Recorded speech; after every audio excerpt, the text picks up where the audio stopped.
Bisan pa man kung way tunghaan sa Siquijor nga nalakip sa pilot limited face-to-face classes, apa nakapangita og pamaagi ang mga magtutudlo aron aduna gihapoy teacher-student interaction gamit ang handheld radio. Siluan Merondina sa report. Everybody from your group, okay, go ahead. Children of 3x minus 1 equal to 2. Sila ang mga tinunan ug magtutudlo sa Campalanas National High School sa Lazi, Siquijor nga nakapahimos sa New Literacies Enhancement through Radio-Based Instruction, Aero Teaching in the New Normal kon Project Neri Ann. Si Teacher Ann Kalunsag, kinsa usa-usab kasakop sa Organized Radio Association for Communication and Information Services kon ORASIS ug lisensyado nga Class C sa Technical Class Radio Station sa NTC, ang nangu sa maong proyekto.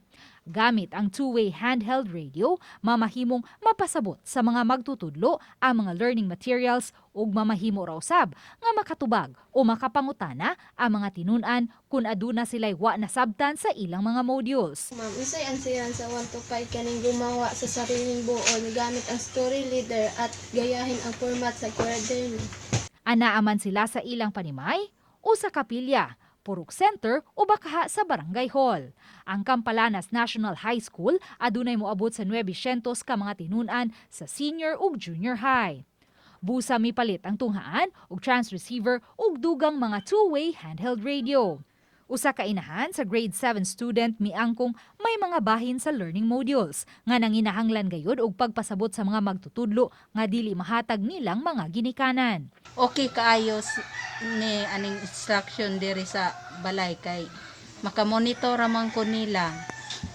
Then og unsay gi-explain sa teacher sa radyo makatabang pud ko pag explain nila. Dago kayo sige katabang kay mapasabot sa mga maestra.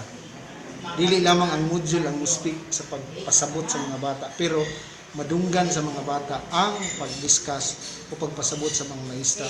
Ang Siquijor usa unta sa mga dapit sa nasod nga unang gisugyot sa DepEd nga malakip sa limited face-to-face classes sa pagbukas sa klase niadtong tuig 2020 tungod kay menos pa ang mga kaso sa COVID-19 niadtong higayuna. Apaning tuiga, nalakip na ang lalawigan sa mga dapit nga aduna pay daghang aktibong kaso ug pabiling anaa pa sa Alert Level 3. Gipamatud-an sa mga magtutudlo sa Lazi, Siquijor nga bisan pa man sa hagit sa pandemya, napadayon gihapon nila ang teacher-student interaction pinaagi sa ilang gipakitang kakugi ug dedikasyon. Uban ni Philip Patricio ug Rod Prado, Luan Merondina, Balitang Bisdak.